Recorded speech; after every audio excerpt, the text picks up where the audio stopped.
Have you ever had a neighbor who seemed just a little too perfect? The kind of person who's always smiling, always knows when you're home, even when you haven't made a sound? This story isn't about ghosts. But it still haunts me. My name's Sarah. I'm 34, and for the past few years, I've been living alone in a pretty normal apartment complex just outside the city. Nothing fancy, basic walls, thin floors, that constant buzz from the hallway light that never gets fixed. I got the apartment after a messy divorce, and for a while, the silence drove me crazy. But eventually, it became comforting. It all started when a new tenant moved into the unit below mine. Her name was Mrs. Henderson. She was the kind of older woman people instantly trusted, sweet, polite, always wearing a headscarf and carrying reusable grocery bags packed with produce or home-baked cookies. She greeted everyone in the building, gave little compliments, left flowers by the elevator. She even brought me apples once. Just because. But something about her didn't sit right with me. It was subtle. Nothing I could point to. Just a feeling. The first time it got really strange was late one night. I'd come home exhausted from work, it was past 11, and sat in the kitchen without turning on any lights. No TV. No music. Just me and a cup of tea in the dark. I hadn't even closed the door loudly. But a few minutes in, a knock at my front door. I froze. When I looked through the peephole, there she was. Mrs. Henderson. Holding a small jar of something and smiling calmly. "You okay in there?" she asked. "You didn't turn on your lights." I got worried. How did she know I was home? I hadn't made a sound. My lights were off. I wasn't even moving around. I mumbled something about being tired and wanting a moment of peace. She nodded and walked away. After that, I started noticing little things. The doormat outside my apartment kept getting pushed to the side. Like someone was shifting it with their foot. Sometimes I found tiny scratches near the keyhole, like someone had tried the wrong key. One day, I opened my mailbox and found a torn piece of notebook paper that read, "Try not to come home too late. Not everyone here is as kind as they look." The handwriting was unmistakably feminine. I showed it to Mrs. Henderson. She smiled and said, "Probably just some kids messing around." But her voice didn't match her eyes. They darted away like she was searching for a lie. She was always cleaning. Washing the hallway floors. Arranging potted plants by the stairwell. Wiping down handrails that no one used. It felt less like kindness and more like control. Then came the night that really shook me. Around 3 a.m., I woke up to a faint scraping sound, metallic, steady, like something dragging along glass. I held my breath and listened. It happened again. I got up, tiptoed to the front door, and checked through the peephole. No one. But when I looked at the inside door handle, I noticed a strip of clear tape. Someone had placed it there. Gently. Almost surgically. I didn't sleep that night. The next morning, as I left for work, Mrs. Henderson was already standing at the bottom of the stairs, holding a damp newspaper and a carton of milk. She looked up at me. Didn't say a word. Just stared. A few weeks later, a horrible smell filled the building. People thought something had leaked or that the trash chute was clogged. But when maintenance checked the basement, they found black plastic bags. Inside the bags were decaying organic materials. The official story was that it was spoiled meat and old clothes. But some of the bags contained toy dolls. Each wrapped in a cloth. And on each cloth, a name written in marker. One said Sarah. Another, Chloe. Chloe lived 2 floors above me. We all panicked. Someone called the cops, but after an inspection, they said there was no sign of criminal activity. Just trash. Nothing they could do. The next day, Mrs. Henderson was gone. Her door had a small paper taped to it, "Do not disturb is sick." She never came back. A few weeks later, a realtor opened the unit. It was listed for sale. I asked if I could take a quick look, said it was for a friend. The apartment was spotless. Empty. Like no one had ever lived there. But in the entryway, there was an old mirror still mounted to the wall. I looked into it. And for a split second, I saw a shadow behind me. I turned. Nothing. Maybe it was exhaustion. Maybe it was just light playing tricks. But I haven't looked into hallway mirrors since. A young couple lives there now. They smile. They keep to themselves. They don't know anything. And I still hear soft footsteps below my bedroom at night, slow and steady. Sometimes I smell that same mix of cold milk, damp paper, and something I still can't quite place. His secret video. A true story, as told by the one who found it. Have you ever found something that you weren't meant to see? Something so personal, so raw, that it changes the way you look at the person who made it. I didn't mean to find it. And even now, I wish I hadn't. It started with a USB drive. I work part-time at a community library, small town, limited staff, dusty shelves that nobody's touched in years. You'd think it's boring, but I actually like the quiet. No one asks too many questions. No one looks too close. One Wednesday afternoon, a man came in, early 40s, clean-cut, quiet type. He didn't ask for help, didn't make eye contact, just walked to the back corner where we have the old public-use computer. That was normal. We get people who use it to print resumes, apply for jobs, or just check email. But this guy, he stayed for hours.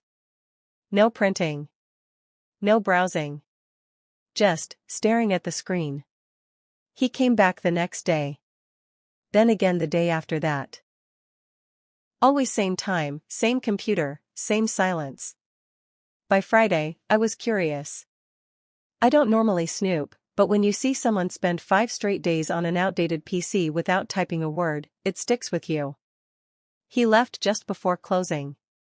And when I walked by the desk to shut everything down, I saw it. A USB flash drive. Plain. Black. No label. I called out, but he was gone. We have a lost and found box, but something made me hesitate. Just for a second. I told myself, maybe there's contact info on it. A resume, a name, an email address, something I can use to return it. So I plugged it into the staff computer. It opened right away. Only one folder. Named May. Inside, there were 6 video files. All labeled by date. Now, I know I shouldn't have opened them. I know that. But curiosity, or maybe instinct, got the better of me. I clicked on the most recent one. The video started with silence. A dimly lit room. Looked like a basement or a garage. Then, the man from the library appeared. He was sitting in front of the camera, breathing heavily, rubbing his hands together like he was cold or nervous. He looked into the lens and said, "If someone's watching this, I'm either dead or gone." My stomach dropped. He kept speaking. Calm. Steady. Like he'd rehearsed it. He talked about a woman named Claire. About how much he loved her. About mistakes. Guilt. Regret. He said things like, "I should have walked away when I had the chance. It wasn't supposed to happen that night. I keep hearing her voice. Even when I sleep." I watched, frozen. There were no details, no dates, no location, no last names. But the emotion was real. Raw. Unfiltered. I closed the file. I didn't watch the others. I couldn't. My hands were shaking. The next day, I told myself I was overreacting. Maybe it was performance art. Maybe he was a filmmaker. Maybe this was all fiction. But he never came back to the library. I kept checking. A week went by. Then 2. Then a month. Finally, I watched the second video. In it, he looked worse. His eyes were red. He hadn't shaved. His voice was cracked and dry. He talked less about Claire, and more about her parents. He said, I tried to explain. They wouldn't listen. I don't blame them. He mentioned police. Lawyers. A trial. But again, no specifics. It was like he was deliberately avoiding names. In the third video, he cried. The kind of crying you don't fake. His face was blotchy, his breathing uneven. He talked about a cabin in the woods. About wanting to disappear. About forgiveness. I didn't tell anyone. Maybe I should have. Maybe I still should. But the videos weren't confessions. Not really. There was nothing actionable. Just pain. Deep, aching guilt. One night, I stayed late and watched the fourth and fifth videos. They were shorter. More abstract. Just him staring into the camera. Long silences. At one point, he said, Do you believe in punishment after death? I used to. I think. Maybe I still do. I never watched the sixth video. I couldn't. Every time I hovered my mouse over it, something in me pulled back. Like whatever was in that final file, it wasn't meant for anyone but him. Like opening it would make it all too real. Then, last week, I walked into work, and the flash drive was gone. I asked the other staff if someone had moved it. They all said no. I checked every drawer, every cabinet, the lost and found, nothing. It had vanished. That same day, a man walked into the library. I'd never seen him before. Tall, maybe late 30s, wearing a gray jacket with a small tear on the sleeve. He didn't say anything, just looked around, walked past the computer room, then left. Later that evening, I found a note under the keyboard. It said, Some stories don't need an ending. Thank you for listening. No name. No signature. Just those words. Since then, I've been thinking, maybe he left the videos on purpose. Maybe he wanted someone to know. But only to witness, not to fix. Not everything is meant to be solved. Some guilt is too heavy to share. Some people don't want forgiveness, they just want to be heard. I still don't know what happened to Claire. Or if she was even real. But I remember his face. I remember his voice. And sometimes, I think about that final video, the one I never watched. And I wonder, was it a goodbye? Or a confession? Have you ever received a message that made you question everything you thought you knew about someone? I did. And I still don't know how to live with it. It happened last year. I was working at a mid-size architecture firm in Portland. Nothing fancy, lots of stress, deadlines, and not enough coffee. Among my co-workers, there was one guy who always stood out, Malcolm Hayes. Late 30s, quiet but smart, with the kind of dry humor you didn't expect until he threw in a one-liner that had the whole team laughing. We weren't best friends or anything, but we'd worked on a few projects together, and I respected him. He was always prepared, always professional. Just, solid. Malcolm kept to himself outside of work. Never joined us for drinks. Rarely talked about his personal life. But that didn't seem strange. Some people are just private. At least, that's what I thought. Then one morning, I got to the office early. It was a Tuesday. I remember because I hated Tuesdays. Always back-to-back meetings. I opened my laptop, scrolled through emails, and noticed one that had come in at exactly 3:07 a.m. The subject line just said, "Thanks, Sam." I almost deleted it without opening. I figured it was spam. But the sender caught my eye, Malcolm.h, his work email. The body of the email was, well, it still haunts me. It read, "Hey Sam. You probably won't understand why I'm writing this now. But I need you to know, you were one of the good ones. Don't blame yourself. Nobody saw it. Nobody could have. There's a folder on the firm's shared drive called Blueprints Final, December 2021. Open it. Everything's in there. Tell whoever asks that I wasn't crazy. Just tired. Really, really tired. Thanks for being kind. That mattered more than you think. M. At first, I thought it was a prank. Or maybe Malcolm was going through something and needed help. I got up and went straight to HR, asking if they'd heard from him that morning. They hadn't. No one had. Malcolm hadn't shown up to work. He wasn't answering calls. His phone went straight to voicemail. That same afternoon, the police were called to check his apartment. By evening, the news reached us: Malcolm was dead. They didn't share details publicly. Just, no foul play suspected. But I had that email.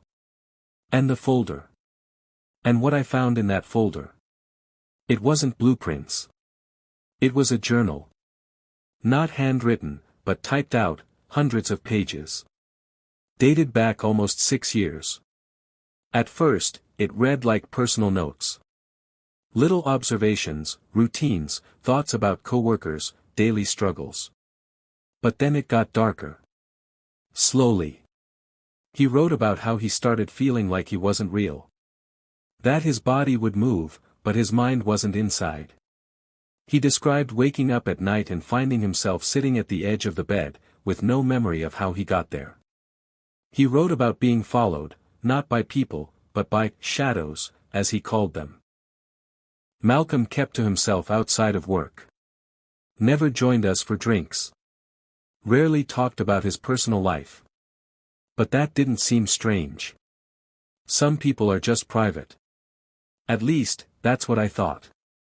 Then one morning, I got to the office early. It was a Tuesday. I remember because I hated Tuesdays, always back-to-back meetings. I opened my laptop, scrolled through emails, and noticed one that had come in at exactly 3:07 a.m. The subject line just said, "Thanks, Sam." I almost deleted it without opening. I figured it was spam. But the sender caught my eye, Malcolm.H, his work email. The body of the email was, well, it still haunts me. It read, "Hey Sam. You probably won't understand why I'm writing this now. But I need you to know, you were one of the good ones. Don't blame yourself. Nobody saw it. Nobody could have. There's a folder on the firm's shared drive called Blueprints Final, December 2021. Open it. Everything's in there. Tell whoever asks that I wasn't crazy. Just tired. Really, really tired. Thanks for being kind. That mattered more than you think. M. At first, I thought it was a prank. Or maybe Malcolm was going through something and needed help. I got up and went straight to HR, asking if they'd heard from him that morning. They hadn't. No one had. Malcolm hadn't shown up to work. He wasn't answering calls. His phone went straight to voicemail. That same afternoon, the police were called to check his apartment. By evening, the news reached us: Malcolm was dead. They didn't share details publicly. Just, no foul play suspected. But I had that email. And the folder. And what I found in that folder. It wasn't blueprints. It was a journal. Not handwritten, but typed out, hundreds of pages. Dated back almost 6 years. At first, it read like personal notes. Little observations, routines, thoughts about coworkers, daily struggles. But then it got darker. Slowly. He wrote about how he started feeling like he wasn't real. That his body would move, but his mind wasn't inside. He described waking up at night and finding himself sitting at the edge of the bed, with no memory of how he got there. He wrote about being followed, not by people, but by shadows, as he called them. Malcolm wasn't well. But the way he described it, it wasn't like standard mental illness. Or maybe I just didn't want to believe that's all it was. He claimed he saw things others didn't. That the world was wrong, twisted, like a copy of something more real. He referenced places we knew, coffee shops, our office building, but described how he could see the rot underneath the surface. Like reality was decaying. I know it sounds insane. I wanted to stop reading. But I couldn't. Near the end of the journal, he started writing to someone. Not me. Not anyone I recognized. Just you. He said, "You're watching this. I know. You always were. But now I'm watching you back." He began preparing for his departure, as he called it. That's how he phrased it, not ending or death. Departure. The last entry was 2 days before his death. It ended mid-sentence. I didn't tell HR about the journal. Or the email. Or the folder. I copied it onto a personal drive and deleted the original. I don't know why I did that. Maybe I didn't want anyone else to read it. Maybe I wanted to protect Malcolm's privacy. Or maybe I was afraid of what people would think. About him. About me. I still have the email saved. I still read it sometimes. And I still wonder, if I'd known. If I'd said something. If I'd asked. Would it have made a difference? After Malcolm's death, the office changed. No one said anything directly, but there was a tension, like we were all waiting for someone else to break. His desk stayed untouched for weeks. People whispered around it. HR eventually cleared it out, but they did it quietly, early one morning before most people arrived. I couldn't stop thinking about what I had read. The journal. The shadows. The idea that reality wasn't real. I didn't believe in that stuff. I'm a logical guy, spreadsheets, building codes, deadlines. But something about the way he wrote. It didn't feel like delusion. It felt aware. I started noticing things. Or maybe I thought I did.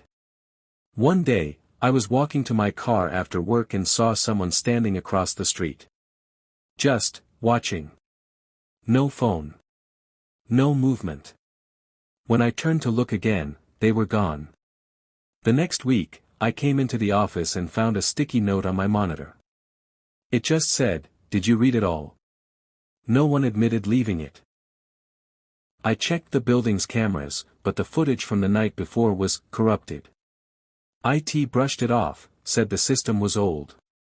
But it never happened before. Or since. That weekend, I reopened the journal. I started reading again, this time from the beginning. I wasn't looking for signs of illness anymore. I was looking for clues. Warnings. Patterns. That's when I noticed something strange. Hidden in the journal entries were references to things that hadn't happened yet, names of projects we hadn't started, coworkers who hadn't been hired yet, even a brief mention of a fire in the lobby, which happened 3 months after he wrote about it. At first, I thought maybe he edited the entries after the fact. But the file metadata showed otherwise. No edits. No changes. The timestamps were untouched. Either Malcolm had been an incredible guesser, or something else was going on. In the final pages, there was a paragraph that stayed with me. He wrote. Some of us see the cracks. Most don't. The ones who do either forget, disappear, or go mad. But if you're reading this, maybe you're one of us. Maybe you're already slipping. I didn't sleep that night. Or the night after. I started skipping work. My mind kept replaying that line, maybe you're already slipping. One evening, around 2 a.m., I received a text from an unknown number. Check your mailbox. I live in an apartment complex. I figured it was a prank, or someone from the building messing around. But I went downstairs anyway. Inside my mailbox was a plain white envelope. No stamp. No name. Just my unit number written in red ink. Inside was a USB drive. Back upstairs, I plugged it into an old laptop I barely used. It contained one file, a video, labeled, "For Sam." I hesitated. But I played it. It was Malcolm. He looked exhausted. Pale. The video was dated a week before his death. "If you're watching this," he began, "then I was right. Someone triggered the backup. I knew you'd find the journal. I left it for you, because I trust you." He paused. Looked off screen, like he heard something. "They're not what you think. The shadows. They're not just hallucinations. They're observers. Watchers. They've always been here. But the more you notice them, the more they notice you." He leaned closer. "You have to stop reading. Stop digging. I shouldn't have kept going. I thought I could map it all, expose it. But all I did was invite them in." Another pause. Then, softer. "They're in the system now. They can move through signals. Through thoughts. That's why I couldn't say more at work. That's why I had to leave." The screen flickered. For a moment, I thought I saw something behind him. A flicker of movement. A dark blur, like a silhouette in static. The video ended abruptly. Just, black. I yanked out the USB and snapped it in half. Burned the pieces in my kitchen sink. Deleted every trace of the journal from my drives. I even got rid of my work laptop and changed phones. I tried to forget. To move on. But here's the thing. Sometimes, late at night, I'll hear a static noise in my apartment. The lights will flicker for a second. Or my screen will go dark, just for a moment. And I'll get that feeling. The one Malcolm described. Like I'm being watched. I tried to go back to normal. New job. New apartment. I even left the city. Moved 3 states away to a quiet place with no cameras in the elevators, no buzzing fluorescent lights, no malfunctioning monitors. For a while, it worked. I stopped thinking about Malcolm. I stopped seeing things in the corners of rooms. I convinced myself it had all been a breakdown, his, and then mine by association. Until the package arrived. No return address. Just my name, written in handwriting I recognized immediately. Malcolm's.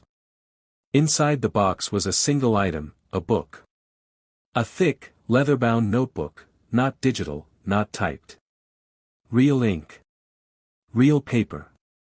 It smelled old, like it had been buried. There was a note tucked inside the front cover. This was never for the company. It was always for the ones who wake up. You're not alone, Sam. You never were. That night, I made the mistake of opening the book. It wasn't a diary. It was a record. Of others. Dozens of names. Descriptions. Dates. All people who, like Malcolm, had experienced something. The more I read, the more terrified I became.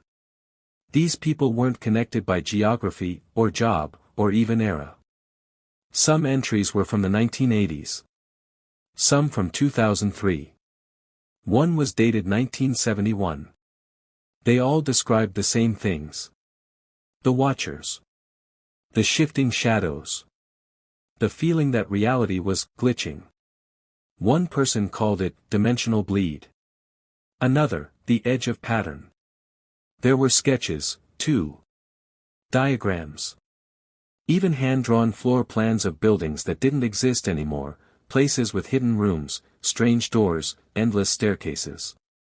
Some claimed they found rooms where time didn't move. Others said they encountered people who spoke in reverse or had blank faces. And then, toward the back of the book, a page that stopped my heart. My name. Sam Wolf. Written in ink. Next to a date. August 9th. 2 weeks from today. No explanation. Just that. A date. I slammed the book shut. Every instinct in my body said to run, to burn the damn thing like I did with the USB. But I didn't. Because below my name was one last line, scrawled in shaky, almost panicked handwriting. They can only find you if you don't remember. Memory is the lock.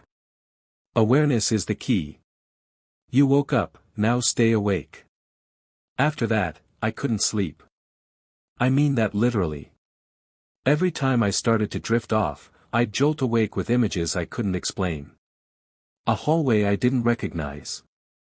A red door with no handle. A voice, whispering my name, not loudly, just enough to make my blood turn cold. I stopped going outside. I covered the mirrors. I unplugged every smart device I owned. But it wasn't enough. One night, my TV turned on by itself. The screen was all static, no sound, just visual noise. I tried to turn it off, but the remote didn't work. Neither did the buttons. So I yanked the power cord. Still static. I stared, frozen. And then, through the white noise, a face emerged. Not clearly. Just a shape. A head. Eyes, barely formed. No mouth. Just watching me from inside the noise. I screamed. Threw the TV off the stand. It shattered, finally going black. I thought I was losing my mind. But then, the phone rang. Blocked number. I almost didn't answer. But I did. There was no voice, just static. And then, a phrase. Not said, exactly, more like, projected. Memory is the lock. Awareness is the key. Click. Silence. Since that night, I've been on the move. One motel to the next. No patterns. No routines. I don't use cards. I don't stay online. I leave no digital trail. Because now I know, they use the systems we built to track us. The internet. Surveillance. Smart homes. Even voices we record and forget about, they don't forget. They listen. They wait. I tried warning others. I posted on message boards, on Reddit, under fake names. But the posts were deleted. Accounts banned. And one time, when I logged back in, my own face was the profile picture, a picture I never uploaded. One I didn't even know existed. So now I'm leaving this as a message. Not because I want sympathy. Not because I think I'll survive this. But because someone else will read it. Maybe you. And if you do, maybe you'll start noticing the flickers in your screen. The footsteps behind you on an empty street. The static in your ears when everything else is silent. Don't ignore it. You don't have to believe me. I didn't believe Malcolm either. But now I understand. The moment you notice them, they notice you back. I stopped writing in journals. I stopped talking to people. Every word spoken aloud, every sentence typed, it all felt like bait. Like I was drawing attention.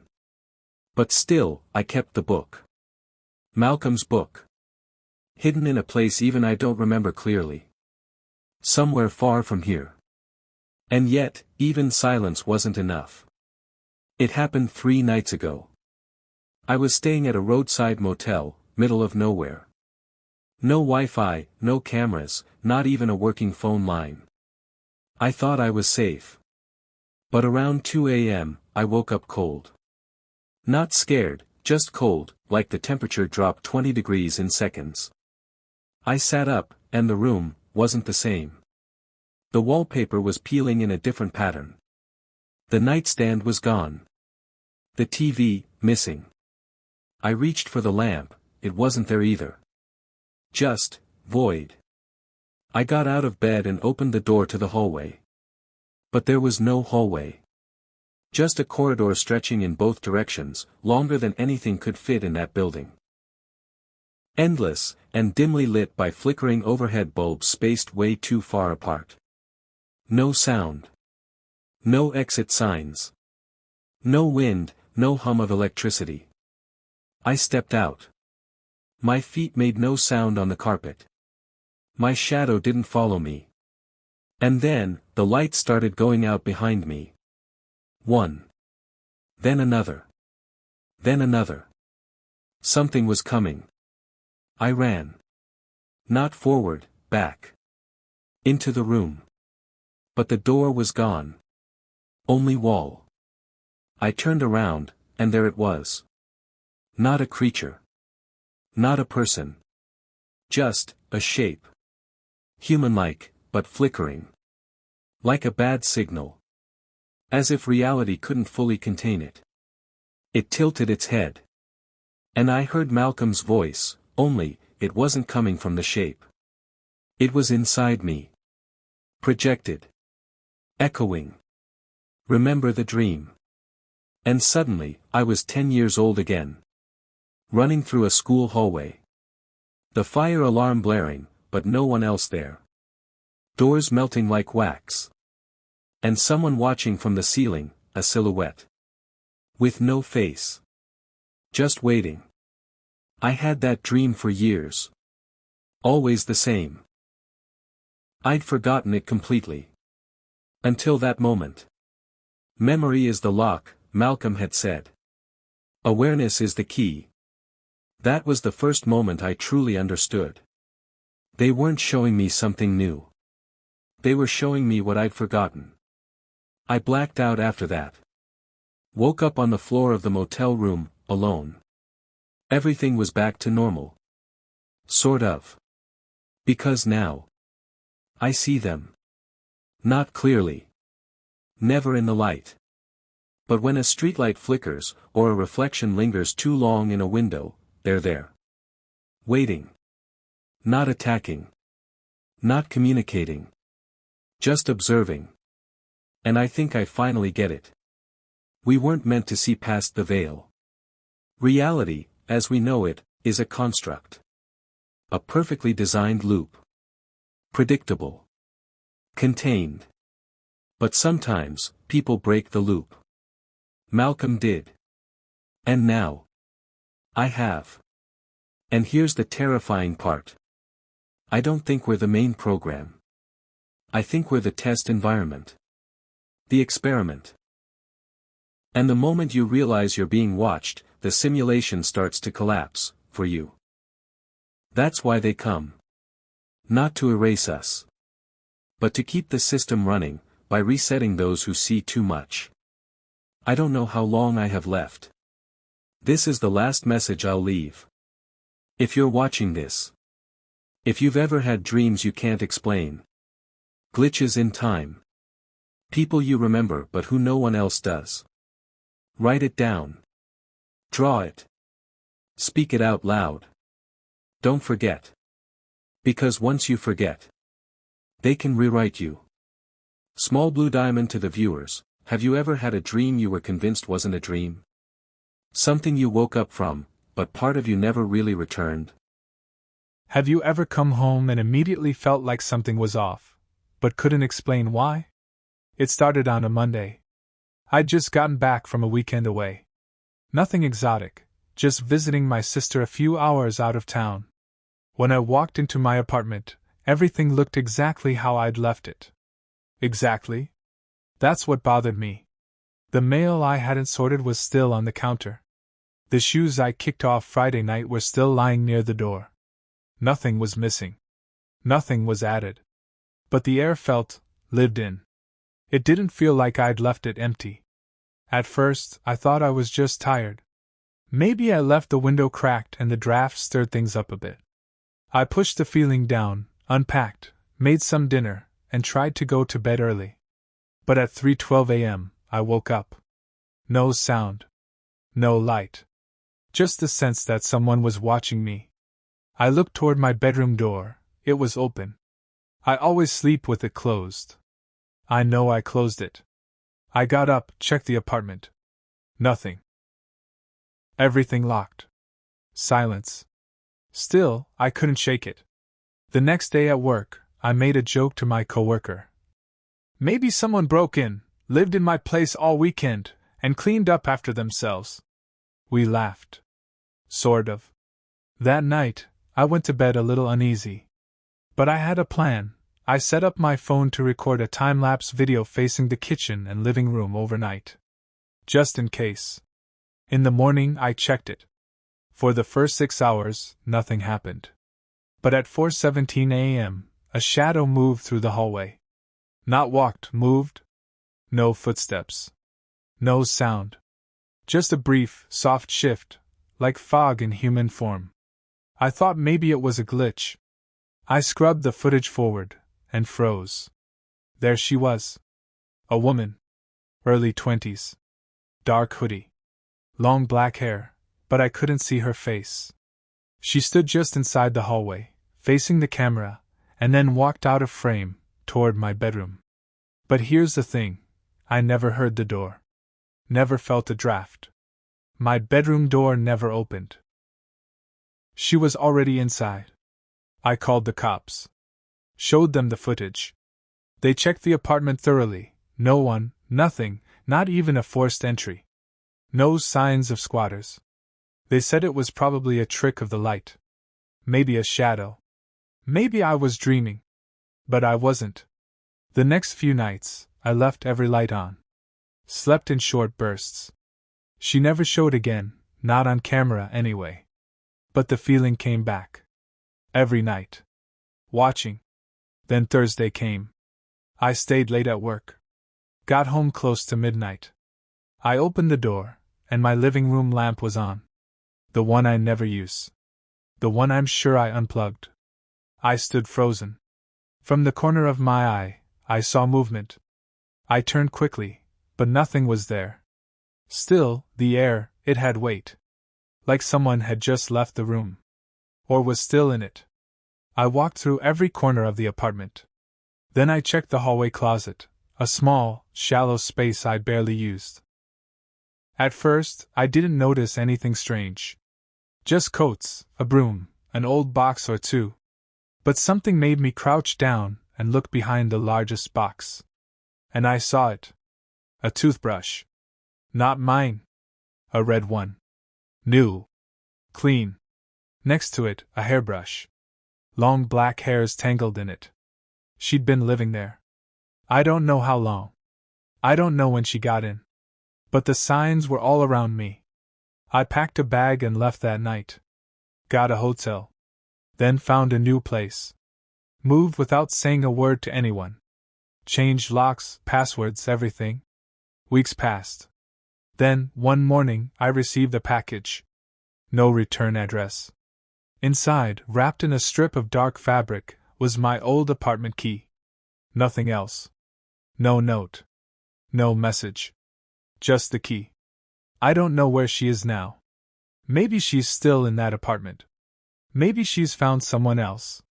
But sometimes, when I turn off the lights, I swear I see her. Just out of reach. Just standing. Not moving. Watching. And I've come to believe, she doesn't need keys. She doesn't need doors. She's invited by attention. The more you notice her, the closer she gets. So if you're reading this, forget it. Forget her. Because once you let her in, she never really leaves. Question for the viewers. Have you ever felt like someone was in your home, even when you were completely alone? Would you like the fifth story next? Or should I prepare the Ukrainian translation of this one?